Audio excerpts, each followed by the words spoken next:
Going into class, most students thought about literacy as a language, mainly focused on reading and writing. We then dove deeper to find that literacy is about understanding and communicating in a whole new multitude of fields. In class, literacy became defined as the ability to access, analyze, evaluate, and communicate messages in a variety of forms, and or being able to read a range of symbols, images, and clues. This new definition teaches us that literacy is so important for all people around the world in order to interact in a prosperous way. Here are some examples of the many types of literacy. We use different types of literacy every day, sometimes without even knowing it. For example, symbols, images, maps, facial expressions, and emotions are key for teachers to comprehend. Seeing a student's face and being able to assess whether he or she is engaged in the classroom is huge for us educators. Another example would be driving a car and approaching a red light. Most people understand that you come to a complete stop rather than running that red light. This is a good example of literacy while driving. As Teddy mentioned, literacy is much more than just reading and writing. With all these different types of literacy, it is important that our future students have the skills to move about their day-to-day lives. One such rapidly changing type of literacy is technology. Within this one type of literacy comes a whole new handful of skills that students will need to learn in this new digital age, such as typing, searching the web, and understanding digital citizenship. In classrooms today, technology is either being banned or praised, and not for the correct reasons.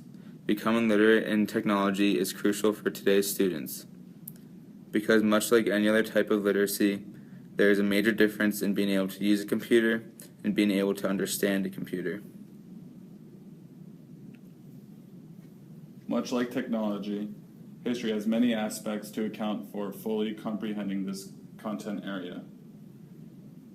History might often be presumed as reading, writing, and memorization. But once students are in history class, they begin to realize the multiple types of literacy that are packed into one subject. Information is communicated through text, artwork, architecture, and archaeology, as well as many more. To be able to find and understand the historical significance behind these various types of historical information, students will have to find the symbolic meaning behind images and paintings.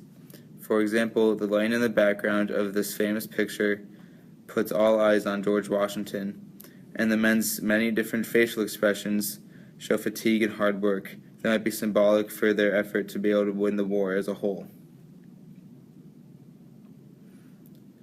Meanwhile, this arrowhead can tell so much about the people who used to use them, dependent on where it was found and what it was made out of.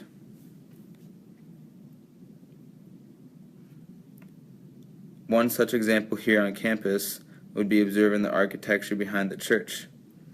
Although in its modern state, one such historian might look at this church in 50 years and be able to view how churches were built by looking at the ceiling and how the concrete was incorporated with the wood planks on the ceiling and figure out how it was built today.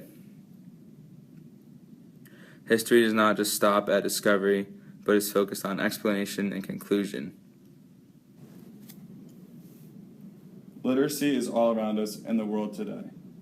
There are hundreds and even more skills necessary to be functionally active with literacy. What this means for teachers is that we have to be more proactive and focus on literacy in the classroom. For example, in history, we can examine what were the lasting effects of the world wars, rather than just memorizing the different dates of the different battles. As future educators, we plan on making sure our students don't just know what history is, but why. We want them to be able to answer the what-ifs behind events that took place in the past. In doing so, this will make students understand the present age that they live in and go out to create an even better future.